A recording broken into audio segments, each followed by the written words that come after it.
Hi hello friends, welcome to திருமதி Tamilarasi channel. நம்ம இன்றைக்கி இந்த வீடியோவில் எதை பற்றி பார்க்க போகிறோம் அப்படின்னு கேட்டிங்கன்னா, என்னோடய ஆஃப்டர்நூன் விலாக் தான் பார்க்க போகிறீங்க. ஆஃப்டர்நூன் விலாக்னால் குக்கிங் மட்டுமே இல்லாமல் இன்றைக்கி ஒரு பியூட்டி டிப்ஸுமே நீங்கள் பார்க்க போகிறீங்க. ஸோ வீடியோவை கடைசி வரைக்கும் ஸ்கிப் பண்ணாமல் பாருங்கள். வீடியோ பிடிச்சிருந்தது அப்படின்னா லைக் பண்ணுங்கள், ஷேர் பண்ணுங்கள், கமெண்ட் பண்ணுங்கள். நம்மளோட சேனலை மறக்காமல் சப்ஸ்கிரைப் பண்ணி வச்சுக்கோங்க. காரக்குழம்பு வைக்கிறதுக்கு இன்றைக்கி பார்த்தீங்க அப்படின்னா நான் வெண்டைக்காய் எடுத்து வச்சுருக்கிறேன். அதோடு சேர்த்து பூண்டும் வெங்காயமும் எடுத்து வச்சுருக்கிறேன். நான் பெரிய வெங்காயம் எடுத்து வச்சுருக்கிறேன். ரைஸ் பார்த்தீங்க அப்படின்னா ஆல்ரெடி நான் வடிச்சிட்டேன். இப்போ ஸ்டவ் ஆன் பண்ணிவிட்டு ஒரு கடாய் வச்சுட்டு கடாயில் எண்ணெய் ஊற்றிருக்கிறேன். நல்லெண்ணெய் சேர்த்திங்க அப்படின்னா காரக்குழம்பு ரொம்பவே டேஸ்ட்டாக இருக்கும். ஸோ எண்ணெயில் கடுகும் வெந்தயமும் சேர்த்துருக்குறேன். கடுகும் வெந்தயமும் பொரிஞ்சதுக்கு அப்புறமா சீரகம் சேர்த்துட்டு, சீரகமும் பொரிஞ்சதுக்கு அப்புறமா நம்ம உரித்து வச்சுருக்கிற பூண்டு பார்த்திங்க அப்படின்னா நான் நிறையவே சேர்த்துருக்குறேன். நாங்கள் சாப்பிடுவோம், அதனால நான் அதிகமாக சேர்த்துருக்குறோம். நீங்கள் பூண்டு அதிகமாக சாப்பிட மாட்டீங்க அப்படின்னா கம்மியாக சேர்த்துக்கோங்க. நான் வெங்காயம் எடுத்துருக்கிற அதே அளவுக்கு பூண்டும் எடுத்துருக்கிறேன். வெங்காயமும் பூண்டும் வதங்குற வரைக்கும் வெயிட் பண்ணலாம். சின்ன வெங்காயம் சேர்த்திங்க அப்படின்னாலும் ரொம்பவே சூப்பராக இருக்கும். ஆனால் நான் இன்றைக்கி சின்ன வெங்காயம் என்கிட்ட இல்லை அப்படின்றதுனால பெரிய வெங்காயம் எடுத்துருக்கிறேன். இப்போ பார்த்திங்க அப்படின்னா வெங்காயமும் பூண்டும் நல்லா வதங்கிருச்சு. இந்த டைமில் நம்ம அரைச்சி வச்சுருக்கிற தக்காளி, ஒரு பழுத்த தக்காளி, பெரிய தக்காளியாக ஒரு தக்காளி எடுத்து அதை அரைச்சி எடுத்து வச்சுருக்கிறேன். ஸோ அதையும் இதோடு நான் சேர்த்துக்கிறேன்.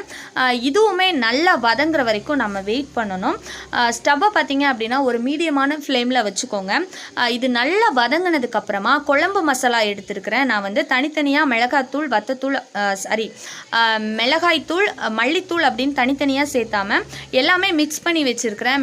மிளகாய்த்தூள், அதுக்கப்புறமா மல்லித்தூள், அதுக்கப்புறம் மிளகு, சீரகம், வெந்தயம், இது எல்லாமே போட்டு திரிச்சு மொத்தமாக குழம்பு மசாலா அப்படின்னு ரெடி பண்ணி வச்சுருக்கிறேன். இந்த மசாலா எப்படி ரெடி பண்ணுறது அப்படிங்கிறத கண்டிப்பாக நான் ஒரு வீடியோவில் சொல்கிறேன். ஸோ மசாலா நம்ம தேவையான அளவுக்கு சேர்த்துட்டு அதோடு சேர்த்து தண்ணி கொஞ்சம், இது இந்த மசாலா வேகிற அளவுக்கு தண்ணி சேர்த்துக்கலாம். புளி இப்போ சேர்க்கக்கூடாது. காரக்குழம்பு, மீன் குழம்பு இது எல்லாத்துலேயுமே பார்த்தீங்க அப்படின்னா முதல்ல தண்ணி சேர்த்து அந்த எண்ணெய் பிரிஞ்சு வர வரைக்கும் வெயிட் பண்ணிவிட்டு அந்த பச்சை வாசனைலாம் போனதுக்கு அப்புறமா புளி சேர்த்தோம் அப்படின்னா குழம்பு சூப்பராக இருக்கும். ஆனால் ஃபஸ்ட்டே நம்ம புளி சேர்த்துட்டோம் அப்படின்னா ஒரு மாதிரி பச்சை ஸ்மெல் வரும். இப்போ பார்த்தீங்க அப்படின்னா நான் ஒரு எலுமிச்சப்பழம் அளவுக்கு புளி சேர்த்து அதை இதோடு சேர்த்துருக்கேன். அதை வீடியோவில் நான் காமிக்கல. புளி கரைச்சி நல்லா இதோடு சேர்த்துக்கலாம். சேர்த்துட்டு இப்போ மறுபடியும் நல்லா கொதி வர வரைக்கும் வெயிட் பண்ணலாம். இந்த பக்கம் பார்த்தீங்க அப்படின்னா ஒரு கடாய் வச்சுருக்கேன். அந்த கடாயில் கொஞ்சமாக எண்ணெய் விட்டுருக்குறேன். எதுக்காக அப்படின்னு பார்த்தீங்கன்னா நம்ம வெண்டைக்காய் எடுத்து வச்சுருந்தோம் இல்லைங்களா, அந்த வெண்டைக்காவை நான் தனியாக வறுத்து போட்டுக்க போகிறேன். அதோடு சேர்த்து வறுக்கிறத விட இந்த மாதிரி லாஸ்ட்டில் நம்ம வறுத்து நல்லா ஃப்ரை ஆகிற வரைக்கும் ஃப்ரை பண்ணி அதுக்கப்புறமா போட்டோம் அப்படின்னா அந்த வெண்டைக்காவோட ஸ்மெல் பார்த்தீங்க அப்படின்னா குழம்புல அப்படியே இருக்கும். ஸோ இப்போ வெண்டைக்காய் வறுபடுறதுக்குள்ள நம்ம மேங்கோ மில்க் ஷேக் பண்ணிட்டு வந்துடலாம். இப்போ பார்த்தீங்க அப்படின்னா மேங்கோ சீசன் எப்போதுமே எங்கள் வீட்டில் பார்த்தீங்க அப்படின்னா ஏதாவது ஒரு ஃப்ரூட் இருந்துகிட்டே இருக்கும். இது மேங்கோ சீசன் அப்படின்றதுனால மேங்கோ நிறையா இருக்குது. ஸோ நம்ம மேங்கோ மில்க் ஷேக் பண்ணிக்கலாம். மேங்கோ மில்க் ஷேக் பண்ணுறதுக்கு நான் காய்ச்சி ஆற வச்ச பால் எடுத்துருக்கிறேன். அதை சேர்த்து சுகர் தேவையான அளவுக்கு சேர்த்துட்டு அதையும் இதோட சேர்த்துருக்கிறேன். இப்போது மேங்கோ மில்க் ஷேக் எல்லாருக்குமே தயாராகிடுச்சு. இதோட பார்த்தீங்க அப்படின்னா நட்ஸ் சேர்த்துக்கிட்டிங்க அப்படின்னாலும் நல்லாயிருக்கும். பாதாம், பிஸ்தா அந்த மாதிரி நட்ஸ் சேர்த்துட்டீங்க அப்படின்னாலும் நல்லாயிருக்கும். இப்போ பார்த்தீங்க அப்படின்னா லாஸ்ட்டாக கொஞ்சம் கட் பண்ணி வச்சுருக்கிற மேங்கோவையும் அதோட சேர்த்துக்கிறேன். சூப்பரான மேங்கோ மில்க் ஷேக் ரெடி. அந்த டைமில் பார்த்தீங்க அப்படின்னா நமக்கு இப்போது வெண்டைக்காவும் ரெடி ஆயிடுச்சு. ஸோ நம்ம வெண்டைக்காவை இப்போ அதோட சேர்த்துக்கலாம். குழம்பு கிட்டத்தட்ட ரெடி ஆயிடுச்சுங்க. கடைசியில் பார்த்தீங்க அப்படின்னா கொஞ்சமாக பெருங்காயத்தூள் சேர்த்துக்கோங்க. காரக்குழம்புக்கு பெருங்காயத்தூள் ஒரு நல்ல ஸ்மெல் கொடுக்கும், சூப்பராக இருக்கும்.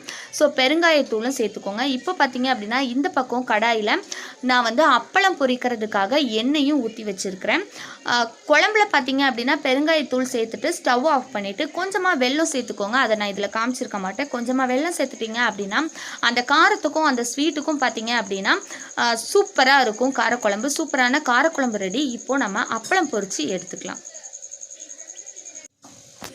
ஆஃப்டர்நூன் லஞ்ச் பார்த்தீங்க அப்படின்னா சூப்பராக ரெடி ஆயிடுச்சு. காரக்குழம்புக்கு அப்பளம் மட்டுமே போதும், எந்த பொரியலுமே தேவையில்லை. எங்கள் வீட்டில் எப்போதுமே காரக்குழம்பு அப்படின்னா அப்பளம் மட்டும்தான். ஸோ சூப்பராக இப்போது நம்ம லஞ்ச் ரெடி பண்ணிட்டோம். இப்போது இன்றைக்கான பியூட்டி டிப்ஸ் என்ன அப்படிங்கிறத பார்க்கலாம். லேடிஸ்க்கு பார்த்தீங்க அப்படின்னா கழுத்தில் நிறைய கருப்பு கலரில் இருக்கும் ஒரு சிலருக்கு பார்த்தீங்க அப்படின்னா. ஸோ அந்த கருப்பு கலரில் இருக்கக்கூடிய அந்த இதை எப்படி ரிமூவ் பண்ணலாம் அப்படிங்கிறத இன்றைக்கி பார்க்க போகிறீங்க. ஃபஸ்ட்டு இந்த மாதிரி பிளாக் கலராக சேஞ்ச் ஆகிறதுக்கு காரணம் என்ன அப்படின்னு பார்த்தீங்கன்னா லேடிஸ் லேடிஸ்க்கு ஒன்று தைராய்டு ப்ராப்ளம் இருந்தது அப்படின்னா இந்த மாதிரி பிளாக் கலர் ஆகும். அப்படி இல்லை அப்படின்னா நமக்கு பாடியில் வெயிட் இன்க்ரீஸ் ஆயிடுச்சு அப்படின்னா நம்ம அந்த கழுத்து பகுதியில் மடிப்பு அதிகமாக ஏற்படும் பொழுது அந்த பிளாக் மார்க்ஸ் வரலாம்.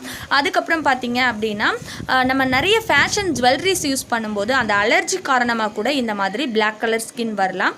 ஸோ அதை இப்படி ரிமூவ் பண்ணுறது அப்படிங்கிறத இன்றைக்கி பார்க்க போகிறோம். இதை போட்ட உடனே அது வந்து கிளியர் ஆயிரும் அப்படின்னு சொல்ல முடியாது. இதை ரெகுலராக ட்ரை பண்ணோம் அப்படின்னா கண்டிப்பாக சீக்கிரமாகவே சரியாயிரும். ஸோ அதுக்கு பார்த்தீங்க அப்படின்னா 3 ஸ்டெப் ஃபாலோ பண்ணணும். ஃபர்ஸ்ட் என்ன அப்படின்னு கேட்டிங்கன்னா, ஒரு காட்டன் கிளாத் எடுத்துகிட்டு அதில் வந்து மில்க் டச் பண்ணி நம்ம நல்லா அந்த இடத்துல மசாஜ் கொடுத்தோம் அப்படின்னா அதில் இருக்கக்கூடிய டெட் செல்ஸ் எல்லாம் பார்த்தீங்க அப்படின்னா ரிமூவ் ஆகும். இது கழுத்தில் மட்டும் இல்லை, ஃபேஸுமே பார்த்தீங்க அப்படின்னா டெய்லி இந்த மாதிரி மில்க் வச்சுட்டு நீங்கள் ரிமூவ் பண்ணிங்க அப்படின்னா சூப்பராக உங்களோட ஃபேஸும் பார்த்தீங்க அப்படின்னா பளபளன்னு இருக்கும்.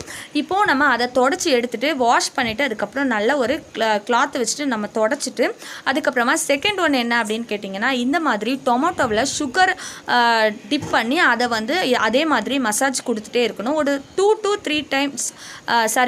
to 3 மினிட்ஸ் மட்டும் இந்த மாதிரி மசாஜ் கொடுத்துட்டே இருக்கணும் டொமேட்டோ யூஸ் பண்ணி. உங்களோட ஸ்கின் பார்த்தீங்க அப்படின்னா ரொம்ப ரஃப்பான ஸ்கின் தாங்க அப்படின்னு நீங்கள் நினச்சிங்க அப்படின்னா டொமேட்டோவுக்கு பதிலாக நீங்கள் வந்து லெமன் கூட யூஸ் பண்ணலாம். டொமேட்டோவோ லெமனோ யூஸ் பண்ணும் பொழுது உங்களுக்கு இச்சிங் இருக்குது அப்படின்னா உங்களுக்கு சென்சிட்டிவ் ஸ்கின்னு அர்த்தம். ஸோ அது மாதிரி நீங்கள் யூஸ் பண்ண தேவையில்லை.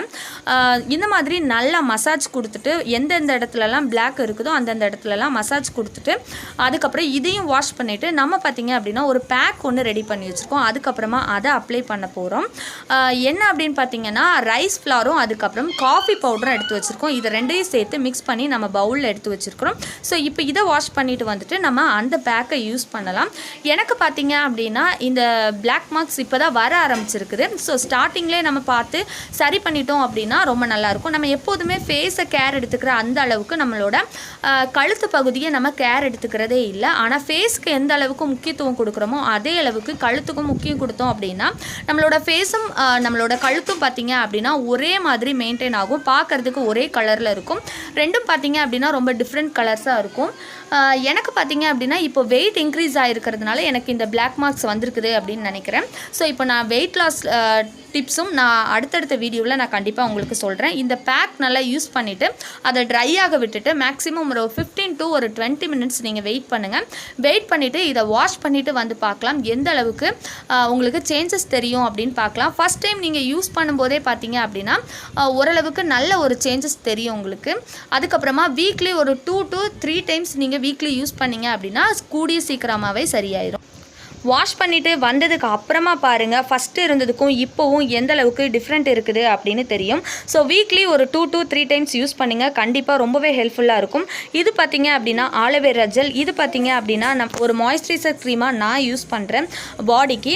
மாய்ஸ்சரைசர் க்ரீம் அப்படிங்கிறது நம்மளோட ஸ்கின்னுக்கு ரொம்பவே நல்லது. இதை நான் நிறைய வீடியோவில் சொல்லியிருக்கிறேன். நம்ம குளிச்சுட்டு வந்தோம், ஃபேஸ் வாஷ் பண்ணிட்டு வந்தோம், இல்லை ஏதாவது இப்படி ஒரு ஃபேஸ் பேக் யூஸ் பண்ணுறோம் அப்படின்னா அதுக்கப்புறமா மாய்ஸ்சரைசர் க்ரீம் யூஸ் பண்ணுறது அப்படிங்கிறது ரொம்பவே அவசியம். நீங்கள் எந்த மாய்ஸ்சரைசர் க்ரீம் யூஸ் பண்ணுவீங்களோ அதை யூஸ் பண்ணிக்கோங்க. இது மாதிரி இன்னும் நிறைய யூஸ்ஃபுல்லான வீடியோஸ் பார்க்கணும் அப்படின்னு நினச்சிங்கன்னா நம்மளோட சேனலை மறக்காமல் சப்ஸ்கிரைப் பண்ணி வச்சுக்கோங்க.